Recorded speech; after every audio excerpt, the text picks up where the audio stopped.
All right, cool. Back again. This time to talk about the Introduction to Generic Sciences by François Laruelle, who I am just learning about for the first time. So, Jeremy, I guess you introduce yourself again in case someone was like, I know summary to non-philosophy, and like, yeah. So, my name is Jeremy R. Smith. I'm a PhD student at Western University in London, Ontario. I study at the Theory Center, and my research interests are in the work of Laruelle and its relationship to political theory throughout his entire oeuvre. I recently made a bootleg version of Introduction to Generic Sciences for the low cost of $0 that you can probably search for online if necessary. I could always send out a copy of the PDF or the ebook version of it, Word document, whatever. Basically, it's a non-standard translation, like something that I feel is kind of hindering a lot of the access to a lot of this work in the first place, mainly because academic texts are like, $25 per book. So this one, which came out to be like 20 euros originally, I've given it for free, got permission to do it. And if you're Canadian, the art style of the cover is based off of a very popular supermarket chain that I am withholding the name of, but it is based off of their so-called generic brand. And instead of naming it, I've made it something that is without borders or no borders, on the aspect of a non-philosophe sans frontières, some sort of like envisioned goal of what is non-philosophy like in this current age. Or like, what is it from Metal Gear? Yeah, Militaires sans frontières. Right. Yeah, MSF. It's also Médecins sans frontières. Doctors Without Borders. So like the notion of without borders kind of like implies this sort of a way of transforming how we do this kind of work in the first place. Without borders in academia, without borders in francophone, anglophone kind of like aspects, and also to kind of like iterate that there is it's not a perfect translation, it's not a standard one, it's something that like people could build upon. So Introduction to the Generic Sciences, 2008, it's that's when it came out originally, and over 10 years old now, as old as the reception of Laruelle that has been in the case for contemporary theory, speculative realism, all that kind of stuff. But not a lot of secondary readers look to kind of interpret this kind of work in a very political light, or try to emphasize this political thing. And I've been trying to work through that. I've been trying to kind of like think through a politics of invention through his work. So by making this book available and free and ebook form, and also something that could be edited, I don't think that like I own that. I don't own that.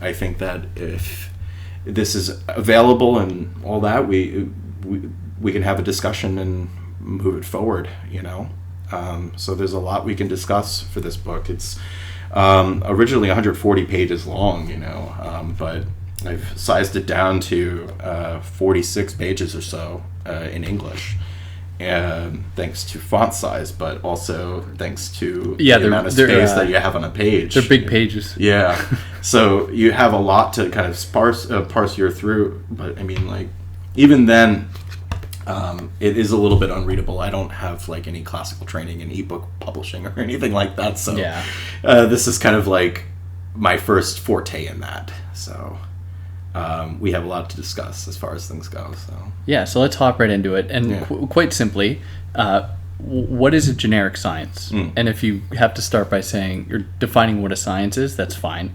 Or what a generic is, that's Okay. fine. So, generic, on the very first page of this book, he calls it a type of sufficiently neutral sciences or cognitions or knowledges that are deprived of particularity. So something that like has a limited scope, deprived of its kind of like power in the first place. Something that is like later on he would remark as being marked down or unbranded. Something that has kind of lost its proper name on the one hand. On the other, there's also a mathematical concept of the generic, which is kind of like a stand-in, something that is kind of like used to have a cooperative kind of manner in an equation or anything like that. So it's kind of, it's a weak but yet profound kind of concept. A generic science, though, are things that are completely removed of this sort of sufficiency and spontaneity of science in the first place. So science has both its like empirical, positive, and spontaneous kind of conception of itself, like microscopes and all these other things, you know, Sure. Flasks and chemicals. But there's also like the scientific method, and a lot of methods have been utilized throughout the history of science, paradigm shifts and everything like that, changes in norms and normalizations of how one does a method in the first place. This is Kuhn. And a lot of it is meant to be, in a generic science, to be something of a method that is not going to be a paradigm shift. It's meant to be a change of approach to how one performs a science in the first place. So it's meant to be transformative of how one conceives of science in the first place and how one does science in another. And it is supposed to be a deprivation of spontaneity and sufficiency. So if you're not familiar with Laruelle's work, sufficiency is a bad thing, which is kind of like an auto-enclosing force, saying that it's able to speak for itself and critique itself and deconstruct itself and all these other things. But really, it's only what philosophy thinks of itself. It kind of repeats the vicious circle of itself. But spontaneity, this comes from Althusser. There's the spontaneity of science, which is related to kind of just the image that scientists think of what the scientific method is in the first place, or how scientists view themselves as better than philosophers. But this is meant to be holding them in suspense. Both spontaneity and sufficiency are held in suspense. And on top of that as well, positivity. So things like experimentation are at the forefront of this. And generic sciences for Laruelle is meant to be this sort of experiment within both philosophy and science, specifically with epistemology and different types of knowledges in the first place. Right. And so does generic science kind of, and I'm just going to use this term just for using it, infiltrate philosophy, and is it like something that catalyzes the emergence of non-philosophy? I think that non-philosophy is a type of generic science. Okay. I think that the notion of a generic science, the notion of a non-philosophy first, this is something that in the previous discussion, Laruelle has been working on for over 40 years. And the situation that comes up here in this book is not so much about non-philosophy, but how does one use non-philosophy to develop these kinds of notions of a generic science in the first place? Non-philosophy being one of these kinds of things.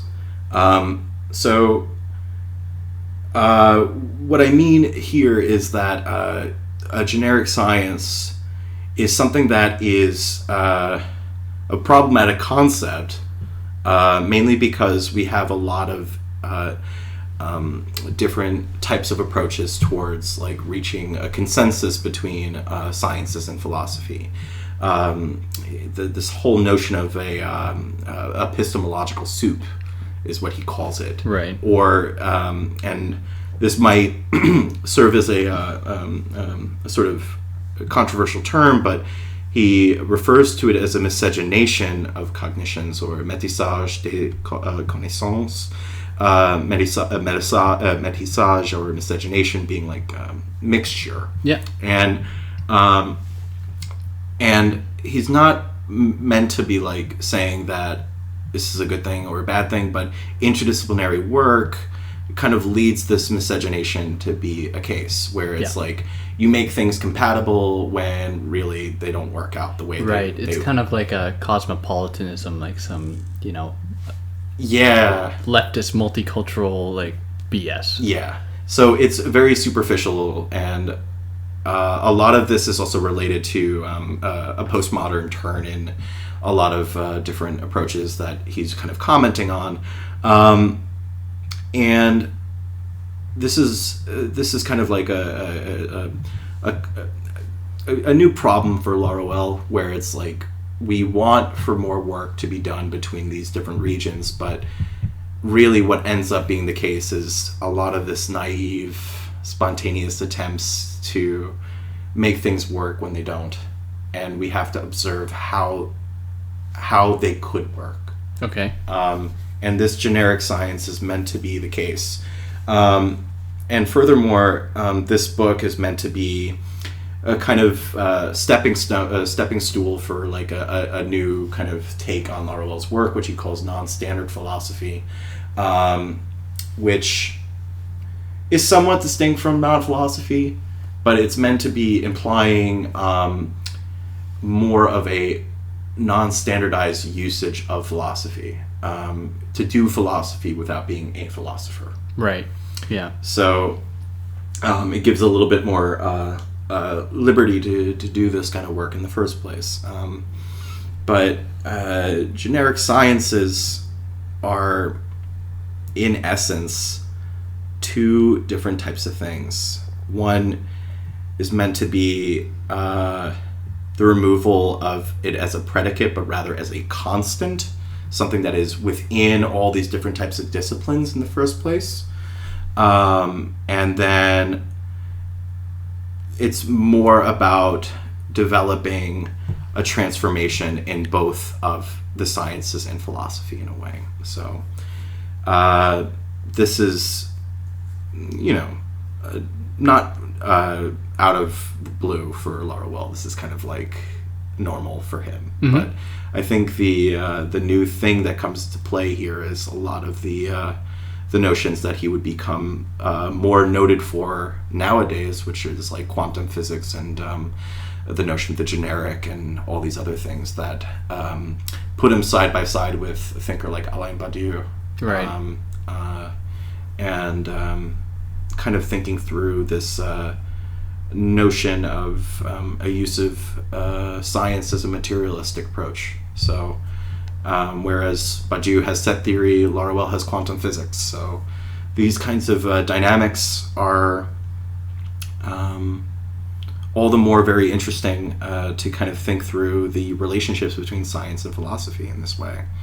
So generic and genericization and all these other things make a way forward to remove the sort of proper names and sort of ways of thinking that kind of limit how one does the work that we have at hand. Yeah.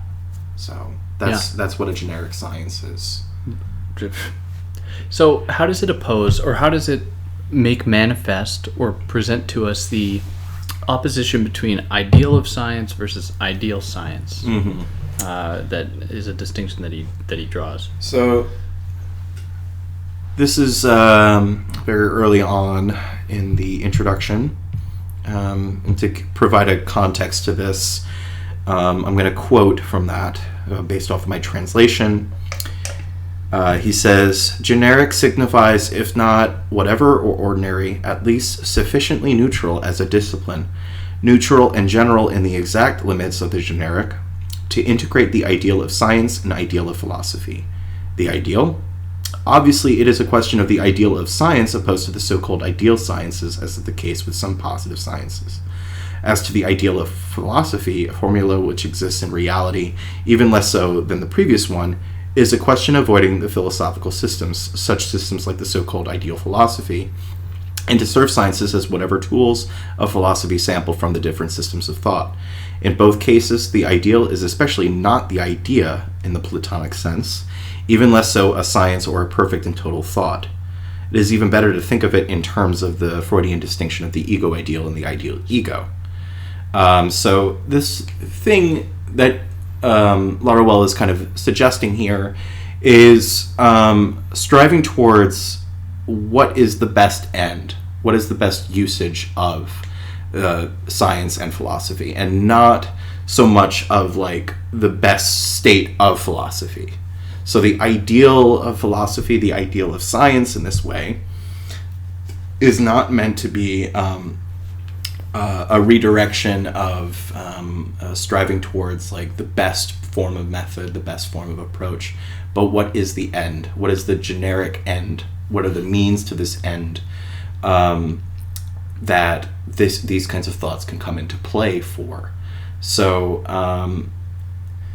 the kind of dynamic that Laruelle is trying to suggest here is not so much of an idealism, like idealistic philosophy, striving for one that is all about the ideas and not the material reality, but rather starting from the material to reach to this ideal state.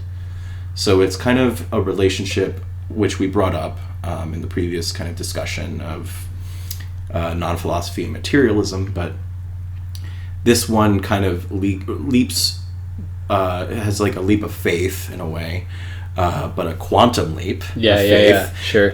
To kind of reach an ideal which has more of the generic in mind than it does of the actual discipline in mind. Mm-hmm. So it's a transformation, as it were, a mutation of how that course should be directed in the first place. Yeah.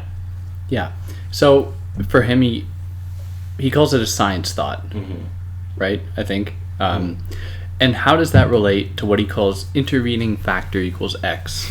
Is it like that is what he defines, or is that how he characterizes generic science as being an intervening factor Mm-hmm. in something else? Well, the generic.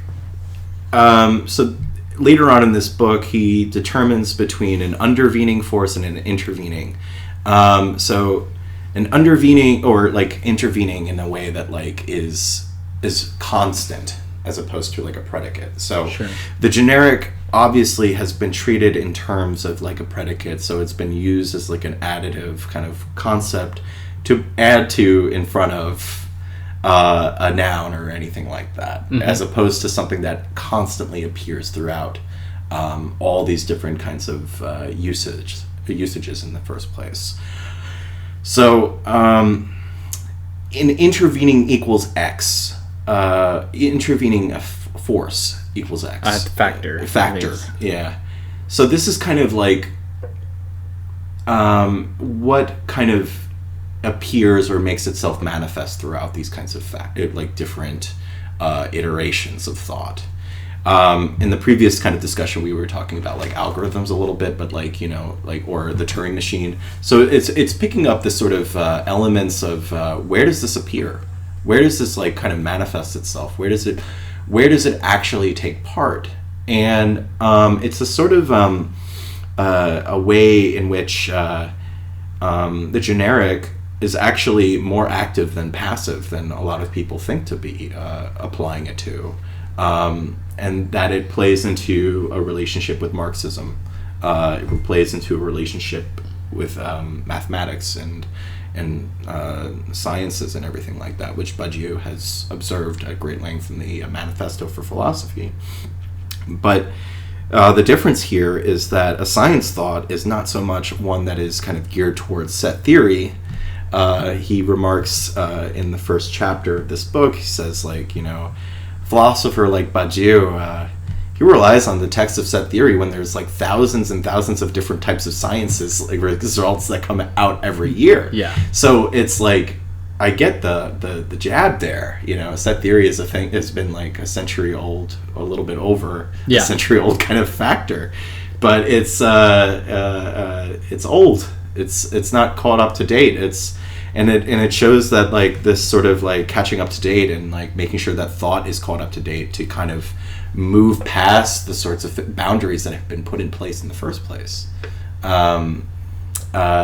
So a lot of this is seeking to transform, you know, like make a new way for what we could do for thought in the first place. So as an intervening force, the generic is kind of like a neutral component that kind of infiltrates, that is already in there. You know, it's immanent, it's radically immanent, but it's not constitutive of the thing that it's being described into. Yeah. So it's something that like relates to a lot of the principles that non-philosophy has kind of sought to in the first place. How does one think radical immanence? How does one think the one? Right. All these kinds of things in the first place. So there's a lot of that here.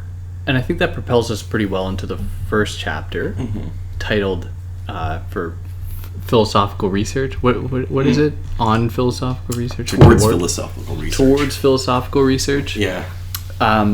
Thinking about the kind of opposition that's been kind of classically thought about science and philosophy. These two things are separate.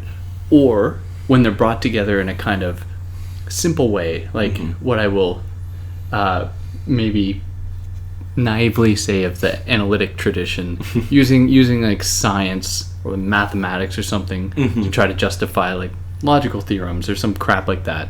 Which is all fine. Yeah. It's not crap, but yeah. Thinking about this in a totally different way, one obviously, I guess, influenced by the continental tradition in air quotes, but thinking about this not in terms, or what I guess a generic science wouldn't be one determined by a kind of dualist approach, but it is one that is guided by the logic of the one, as is so consistent with non-philosophy. And that's my kind of preamble to this chapter.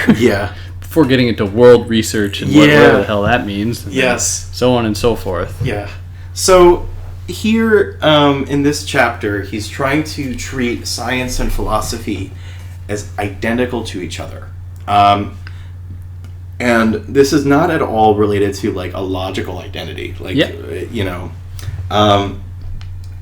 it's rather related to the notion of an identity that is held in suspense, equalization, and through the notion of a unilateral duality that kind of comes into play here. So in the previous kind of conversation we've had, unilateral duality is based off of a unilateral causality, which is irreversible. It is not of the four forms, four types of causes that Aristotle kind of comes up with. Those are the present causes, and then it's not an absent cause like in Althusser and Lacan, but it's kind of a sort of indeterminate kind of causality. But here it's treated in a way of framing the sort of understanding of how science is always determined by philosophy, and philosophy is always seen as this capital of thought when it comes to whether or not this is a French thing in general, like, or a rather cultural kind of like phenomenon, wherein people are reliant on the philosophical tradition to develop their scientific principles in the first place. Yeah.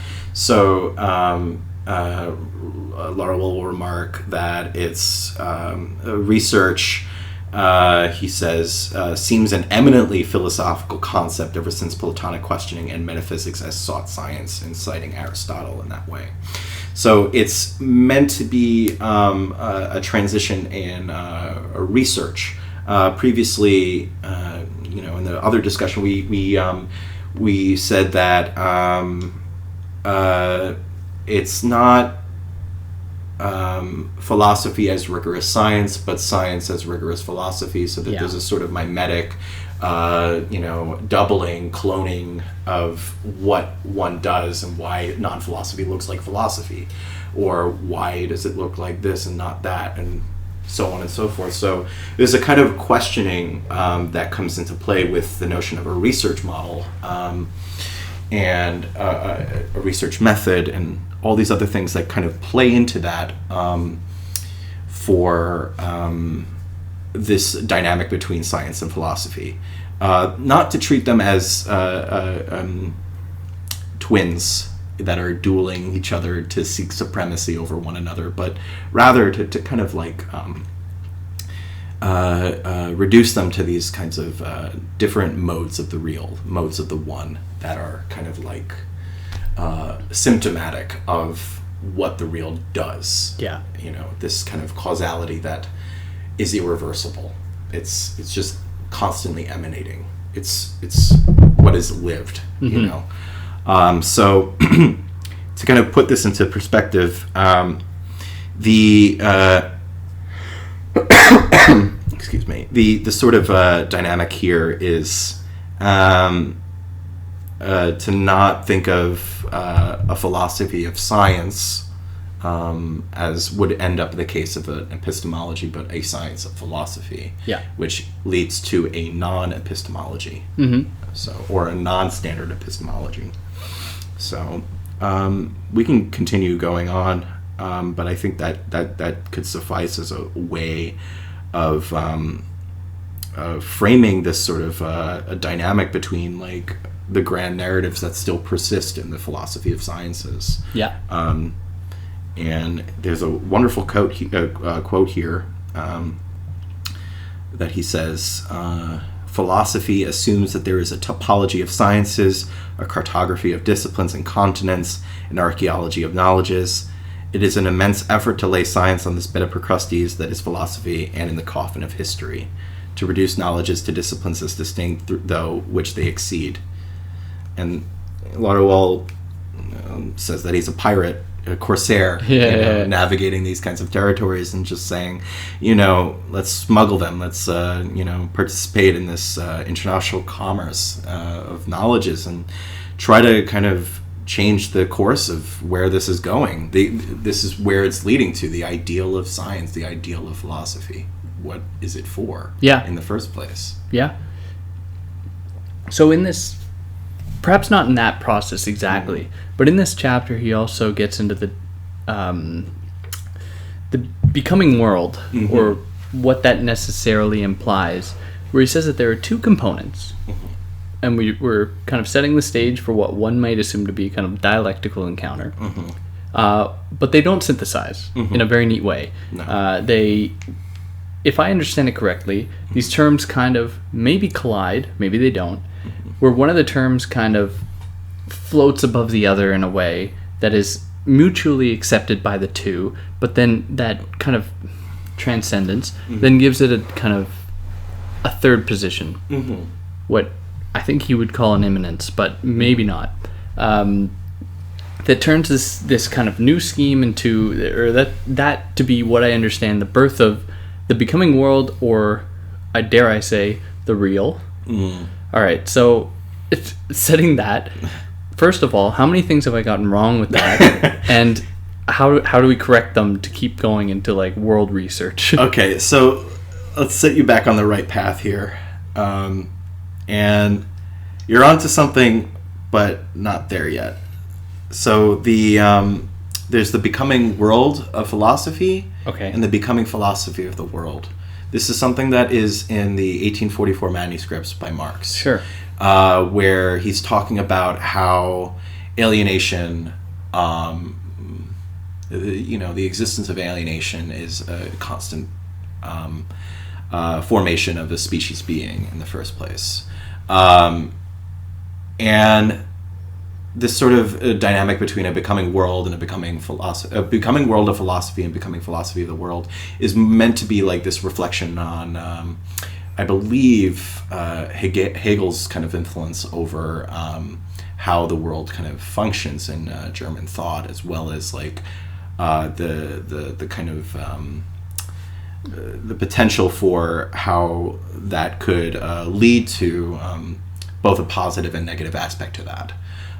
So I think that Laruelle is playing into this positive and negative aspect to it, mainly because becoming world of philosophy means the inseparability of philosophy from the world, and then becoming philosophy of the world implies the sort of like how the world is becoming nothing but philosophical. Sure. So the kind of dynamic that Laruelle is searching here is that kind of relationship with those two becomings, with that of the notion of a world research, right. A worlding or mondialization of research, which is basically a symptom of how scientific research has become predominantly subject to capitalist and liberal kind of like exploitation and kinds of domains of how that kind of knowledge institutes itself, where researchers are harassed by R&D or kind of like all these different like developments in technology that could be used against other humans in the first place, or means of defense or whatever, there's a sort of dynamic of how that knowledge in the first place also becomes much more payable. For instance, like in America we have Lockheed Martin, Sure. one of the biggest suppliers of weapons in the US, and that is probably going to get paid more by the government than research that would go towards developing like a treatment for cancer or anything like that. So we have that kind of dynamic of how researchers are subject to this kind of harassment by the expectation of capital, the expectation of the world to kind of like lead to this financialization, as it were. So can I ask, yes, is world research always kind of in bed with the flows of capital in a kind of globalized world, or is there like a kind of possibility for Laruelle or that he sees in it to, I guess, emancipate itself from that? Yeah. So it's twofold. So one of them is like, there's a like a set up marketplace for all these different types of research being raised up to importance for capital. Yeah. And it's more a question of how there's a lot of tendential kind of components to this. There's a sort of like what he calls an all. The all, or the overall, which is kind of this, we could use this in terms of a totalization or anything like that, but really what this means is like the binary and the duality of the one and the two, or the one and the many, and also the many forms of how sort of this excuse me, this sort of dynamic is more provisional than it is like a be all end all kind of situation. So the problem that Laruelle is kind of addressing here is how science is definitely in bed with philosophy in a way that like its methods are drawn particularly from philosophy, but do come to different results. whereas philosophy has been implemented without its willing, to some extent, by the world and by capital and by all these other things. And whether or not that's a good thing or a bad thing is, Laruelle's kind of question, because it's meant to be a change of how research is done in the first place, and like there are several theses that he addresses on world research here. World research being, a recognition that research has become a world of its own, that it has become like re-territorialized, to use a Deleuzean, Guattarian term, by capital, to kind of like build more products for whatever reason would benefit capital in that place. So it's a way of developing a new form of research from these kinds of approaches. If we recognize that this is in bed with like philosophical research on the one hand and world domination, or the hated image of the world in a sort of like Gnosticism, as it were, this sort of how does one save the world from the world itself is what the forte is for this, and that's something that Laruelle picks up throughout his work, and he says that this is nothing different from science fiction. How does one save humanity from itself? So this is kind of a way of thinking that practically, and not so much theoretically in a way. So how does because the idea of sufficiency plays a big part in that, especially when you have the idea presented where it's almost like research for research's sake, or research for capital's sake, or research for growth's sake. I feel like we have entered here, or what becomes entered is that idea of sufficiency that he is so cautious of, or so suspicious of, where he gives us this idea that we must, in a sense, sterilize the sufficiency from research, like to try and make science great again. Well, I couldn't resist. I couldn't. Well, as an American, I think that this is not what he had in mind. No. It's not a matter of making science great again. I know that's something you couldn't resist. Or could I frame it in another way? Has science ever been the way that he thinks it could be? Or is it still on the horizon? I think so. I don't think that science has ever had a telos. I think that a lot of this is kind of like he rejects having a telos in the first place, and I think that like making sure that we have a destiny, an end to things, is not necessarily what he has in mind, but it's like the ideal to return to that kind of moment for a second. He is looking to remove the sort of the sufficiency and the over-totalization of that kind of thought in the first place, and how it kind of plays into delocalization and everything like that, like a removal of a globalizing force of how knowledge has kind of come into play. And so this is kind of like a new political economy that a lot of people have addressed in their own work nowadays. Like, for instance, I'm thinking of like Boltanski and Schiapello, New Spirit of Capital. I don't know. It's a way of like framing how neoliberalism function. It's like it's an analysis from sociologists that kind of look at that a little bit more in depth. But here, the sort of dynamic that I think that Laruelle is kind of like tending towards is like a new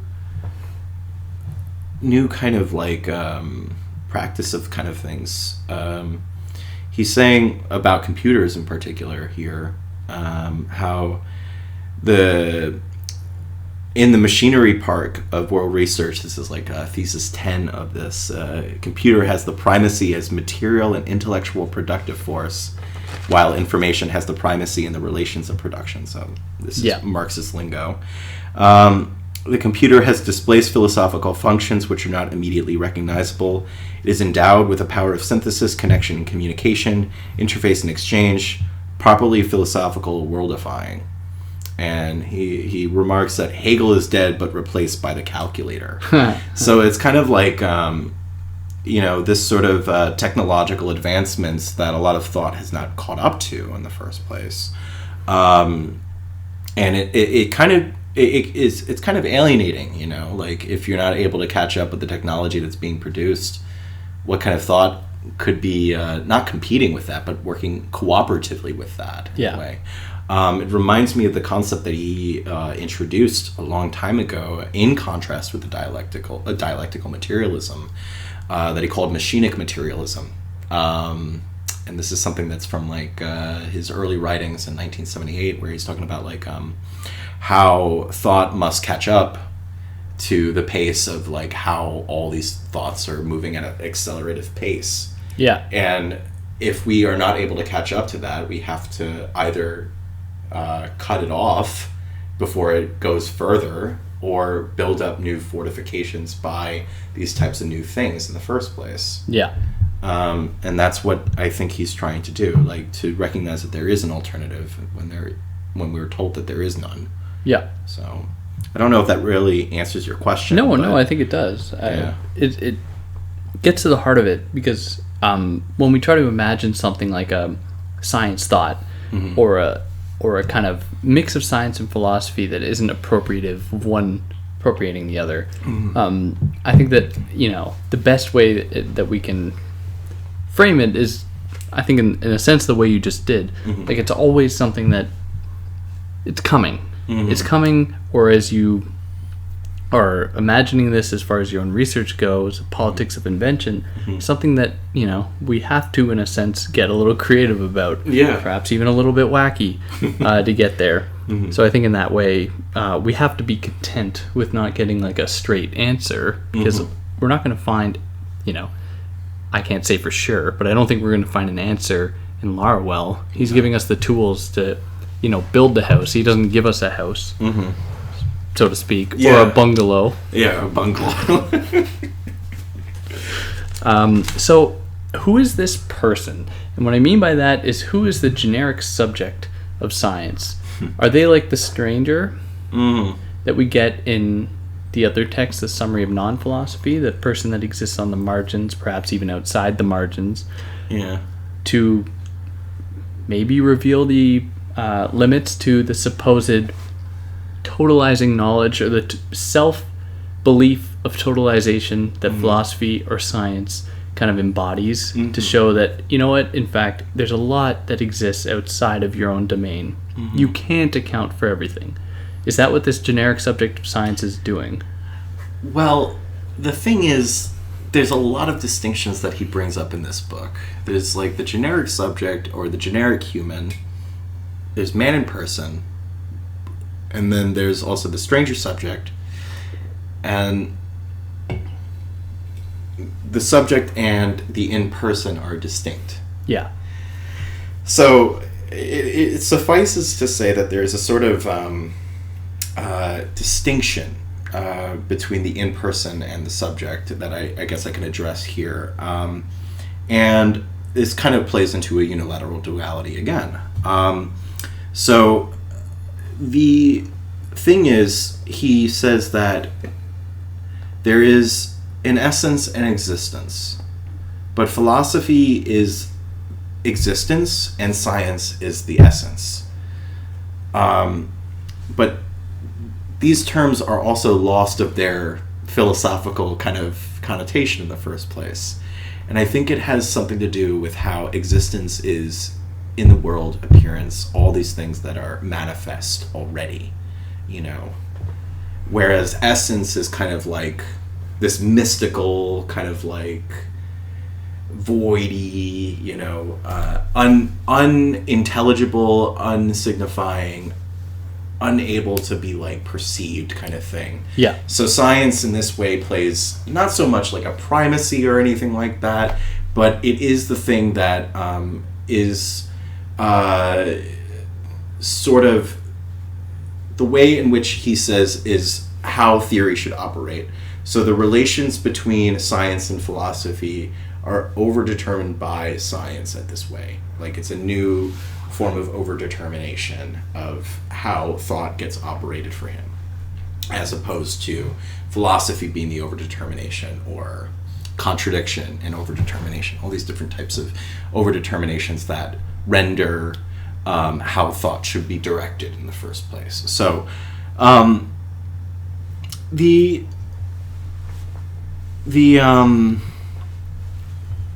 thing that I guess comes to mind with this subject positions and everything like that plays, again, science and philosophy are the two identical kind of components. They're idempotent. They're equalized and losing their kind of primacy over each other. So the in-person is kind of the immediacy that not every philosophy wants to admit they can't catch. You know, like the instant of a snap, you can't capture like that one moment. Yeah. So in person is like in flesh and blood, in immanence, like radical immanence, the thing that like is direct but indirect at the same time. Mm-hmm. So it's impossible to capture that in a philosophical lens. But existence, the subject, is kind of like, this is the doing, the acting, the obvious kind of like perception of how that action gets into the world. So it is an existent, not an existence. So like there's a sort of dynamic that Laruelle says in a biography of Ordinary Man between these like three stages between essence, existence, and the existent being in the middle. And that like man is this existent, this mystical living being that does not exist and is in between essence. Yeah. So it's if I paraphrase correctly, I don't remember the book off the top of my head, but I believe that there's the existent kind of component of the subject in this way. To go back to your question, though, the generic subject, I think it's the notion of generic man, more so in the sense of like related to Feuerbach's notion of like species being. Yeah. And it's related to this like ordinary person, but not ordinary in like kind of like everyday kind of Joe Schmo kind of person, but really what makes them actively able to change the world that they are participating in. Yeah. And that's what the component is. Like, you know, there's a collective action that every generic person in this world can take a part in. But it's not to like constitute a subject of the world.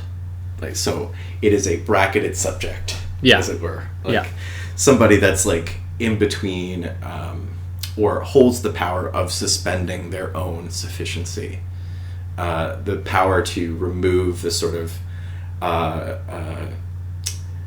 hatred that the world has castigated on them, like the harassment and everything like that comes with that territory, exploitation and everything like that. Yeah. So, are we all capable of that? I have no answer. I think, you know, like I think that when it comes to it, we can recognize the power that a lot of us have for inventing new ways of being, new ways of thinking, and everything like that. So the generic subject is kind of that person. Yeah. And I think that propels us then into the second chapter, because that we're going to deal more with this idea of the stranger here, but also this subject. The second chapter being the generic as predicate and constant. A friend of mine, Taylor Adkins, originally translated this chapter and a couple of other chapters from this book in the speculative turn that edited volume with like Levi Bryant, Nick Chernyshek, and Graham Harmon, I think. But it was like there were a few things that I picked up on that translation that I kind of addressed in this one. There's a lot of differences between mine and Taylor's, and I think that this is also a question of whether or not we want to lump Laruelle into this kind of category of speculative realism, you know. So this chapter, chapter 2, generic as predicate and constant. It's a very long chapter. I think it's the longest chapter in the whole entire book. I think so. Yeah. And it kind of recognizes the sort of tradition, and I'm putting that in scare quotes, of non-philosophy from Feuerbach onwards. You know, he recognizes that there's a sort of a symptom that is throughout this sort of dynamic. The symptom being the generic. Like, what are the symptomatic effects of the generic throughout these things? So there are several different kinds of approaches that are here in this chapter, but I'd like to hear what you want to like ask for this. Well, okay. First of all, he says that the non-philosophy, I guess in this way, related to the generic sciences, is for him much more oriented toward a kind of Marxist or minoritarian effort against what he calls systematic reason. And is that fair to you? A fair characterization? Yeah, that's a fair characterization. So, in that way, he wants to try, if I understand it correctly, he wants generic sciences not to be, belong to some kind of like fairy dust, transcendent plane, but to actually be kind of wedded to the societal, maybe epistemic factors that it bears witness to, or that it kind of is located within. Yeah, I don't know. Is that fair? So those are the two sources. We spoke about a little bit of the first one, which was like, Feuerbach and onward. Feuerbach being one of the first thinkers to conceive of non-philosophy in a different way, though. Okay. But like obviously matured and differentiated by Laruelle. Because he's not overly satisfied, if I understand correctly, with Feuerbach's kind of characterization of man or person. Yeah, there's a sort of religious and humanist kind of approach to the notion of man here, or naturalist reversal of Hegel is what he's calling it. So it's not so much of a humanist approach in Laruelle. I think that when we conceive of humanism as more of a philosophy, over time, and it's a very racially coded kind of like language in the first place, very culturally based humanism, and this is something that also he shares with like a conviction with Althusser on like a critique of Marx and the way that Marx had a break, as it were, even though Laruelle would disagree with this break. But there's the humanist Marx, and then there's the very anti-humanist Marx. Right. The manuscripts and then whatever comes after. Yeah. But that break is kind of superficial, I think. Then the second source, as you noted, is societal and epistemological, the description here that he gives has a twofold for the epistemological account or societal account. One is that he says, threefold actually. It has no vocation to be posed as global or fundamental, foundational for others like mathematics can pretend to be, or else as reductive of others like physics and physicalism. The second being that it's valid for the domain of singular specific objects for which it has been elaborated. It can support cognitions which remain local within another, so like sharing the locality of science and philosophy with each other. And the third one being it doesn't form a new synthesis or a miscegenation with another or a combination of a superior degree. So it's looking to like a convenience or marking down or unbranding of a kind of thought in the first place? How does something just become blah, not unique anymore? But the only time that I think it's kind of like a critique of both Badiou and Deleuze in a way, like where Badiou prefers the set theoretical approach to the generic. Deleuze would be more inclined to find the remarkable, the interesting, the satisfying, the things that are looking to invest our time and our energy in things. But this is kind of like a holding in suspense, or even more of like a conjugation of the two, where it's like, there's the generic and other types of sciences, but it doesn't have... We need to take the mundane along with the interesting. We need to like take everything as material. Even if it's like gray literature, as he calls it, like, something completely boring or just like, nothing, like uselessness. What is this for? There is going to be a use for something that is useless in some way, but not in like a one man's trash is another's treasure kind of way, but more of like, how does one use this material towards like developing a better thought? So the generic here goes through various stages, and it's a new combination of the two symptom sources that he's talking about. One being man coming from philosophy and the subject, or the object coming from science. They're both transformed. Something like the identity of the human average, the ordinary man, in his works, particularly scientific works. So there is a sort of privileging of scientific works over philosophical ones in this moment, but there is a component to like how does thought in general become generic? Is more of my interest in this way. So it's a means to like not even end up in a commodification of thought as well.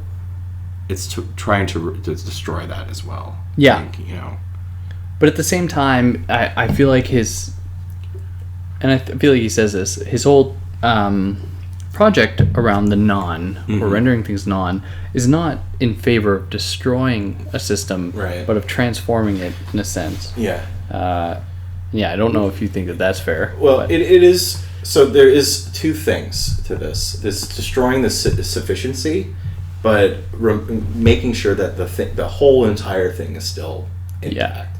Like, it favors a sort of plurality of things. So in philosophy and non-philosophy, he says that non-philosophy is not a negation of philosophy. It's not its destruction.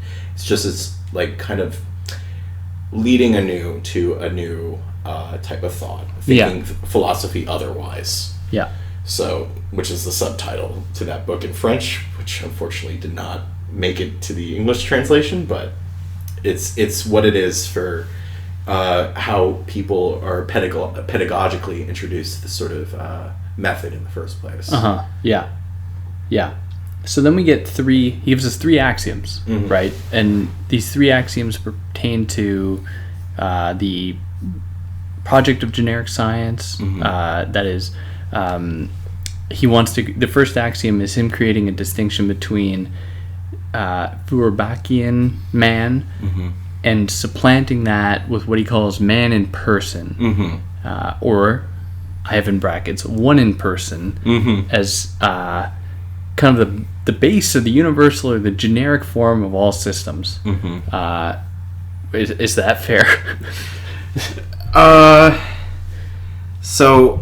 Okay, generic man and then man in person. How is that distinguished? Is that what you're more or less asking, or is it fair to say that these two are the same things? Like the generic man in person, one in person is the same thing, and are they kind of what guides all systems in their universality?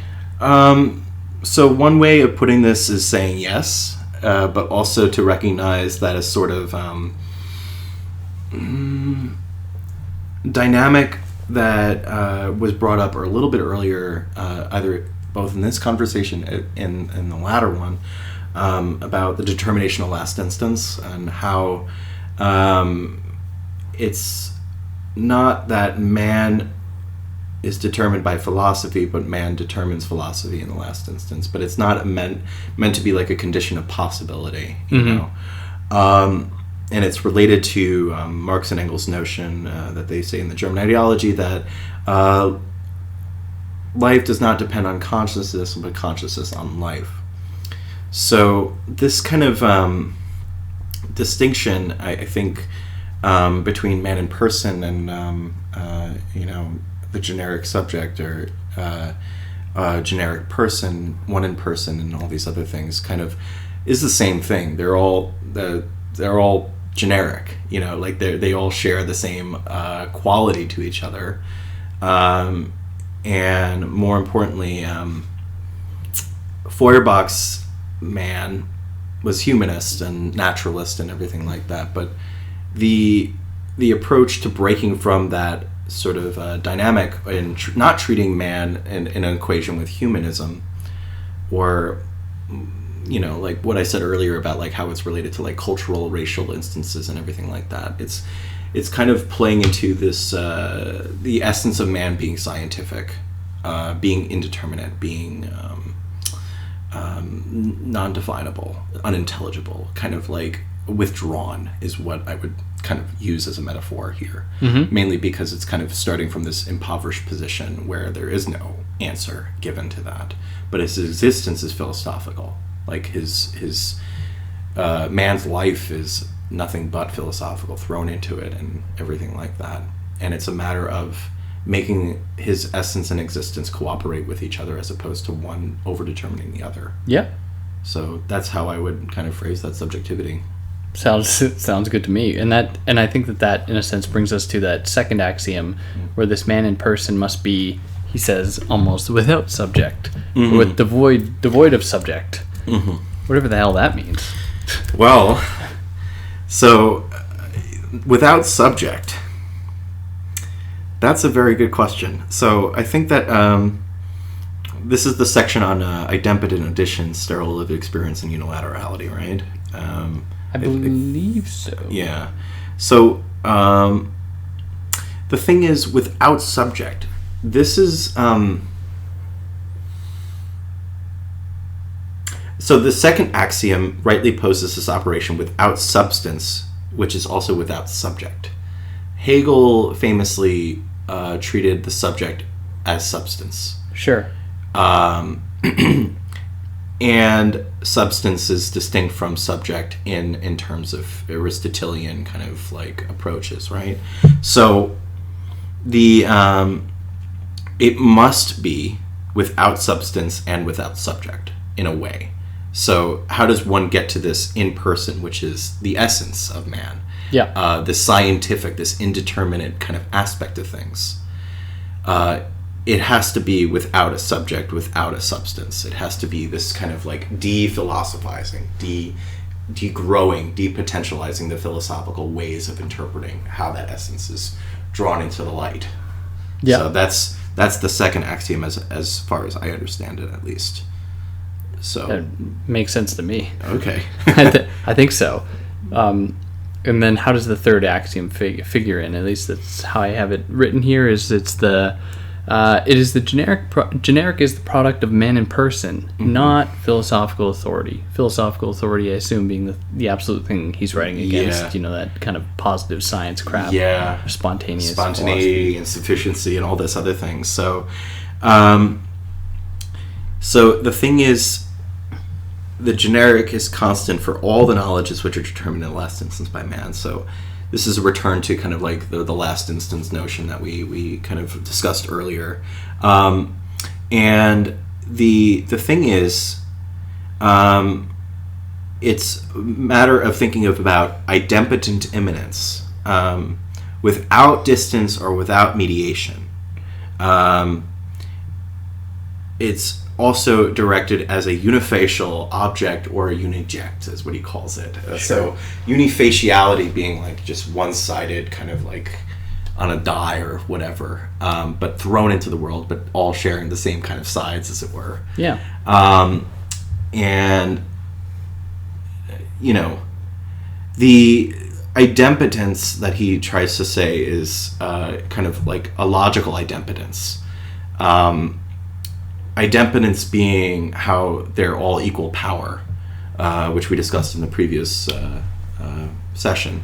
But I think that here, this also puts into a play of like how 1 + 1 = 1 all the time. Once each time, rather. That the all becomes this term that is torn from itself. It becomes a material or a symptom that one needs to move past from, as it were. Yeah. So that the generic is found in the all, but the all does not determine the generic. Yeah. Yeah. So, or as he says it at another time, he says that the generic is produced from validity rather than authority. Mm-hmm. And from truth rather than philosophical, scientific, or epistemic knowledge. Mm-hmm. So how... Because, look, I'm wearing a shirt that has Foucault on it. My Foucault bells are ringing like, okay, what does that look like? How do you get outside of that authoritative type, power knowledge thing? Yeah, so that's a fun kind of question. Power knowledge.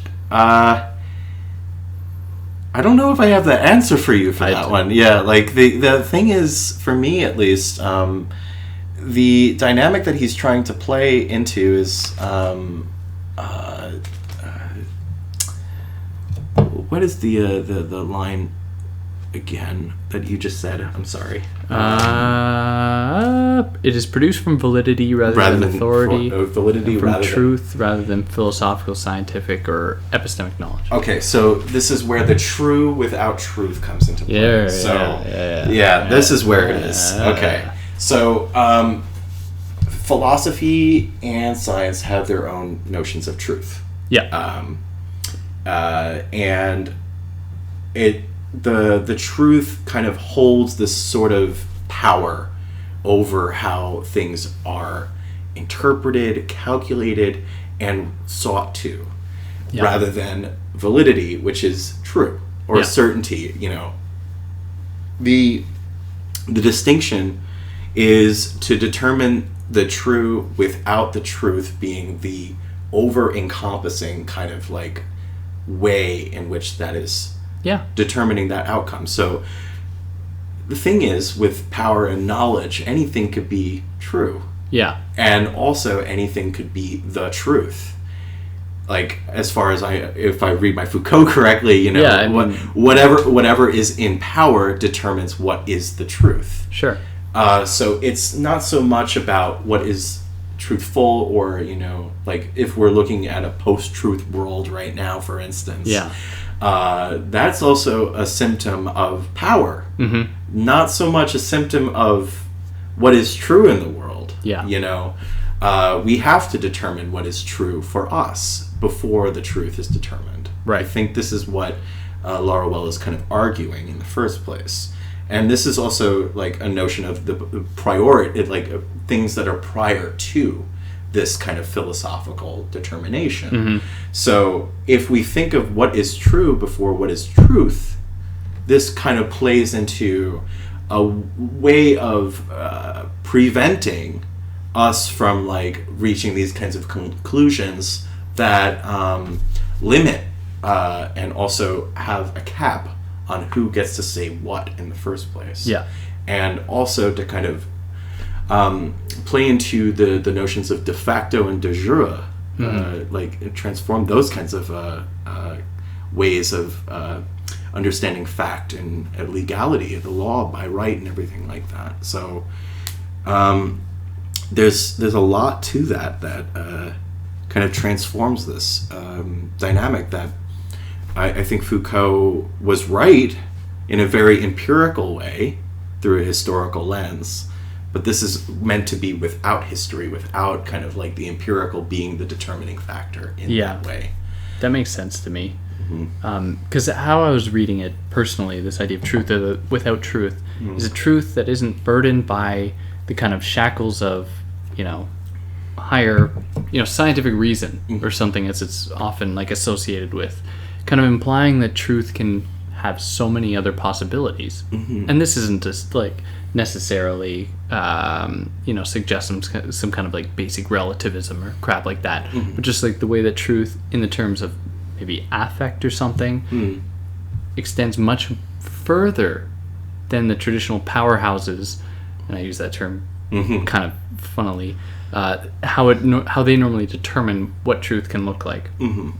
And I don't know, this is how I understood it. Yeah. Just for the sake of making it easy to understand, I was like, oh yeah, I'll just accept that definition. Yeah, and if you bring it back to like world research, even in that way, like how R&D and like all these different types of advancements in technology are used in the first place, and how their relationships with capital and government are kind of in play. Yeah. You know? Yeah. So I would say you're not far off from like a powerhouse kind of metaphor right there. Yeah. It's kind of the truth. Yeah. Not to make a further pun right there. Yeah. All right, yeah. Good point. So that'll wrap up the first half for us here at the end of chapter 2. And for the next one, we'll go into chapter 3, 4, and 5 to round this off. So for those that listen this far, stay tuned, because the next one is coming. I'm going to upload all these at the same time, just so no one's left in suspense. But yeah, for those that listened, you know to leave a comment. Do whatever you like. If we got anything wrong, tell us. Any points of clarification, we want to know, because that's what we're doing this. We want to learn. Yeah. But yeah, on that note, anything else? You got anything? No? No. Cool. All right. See you next time.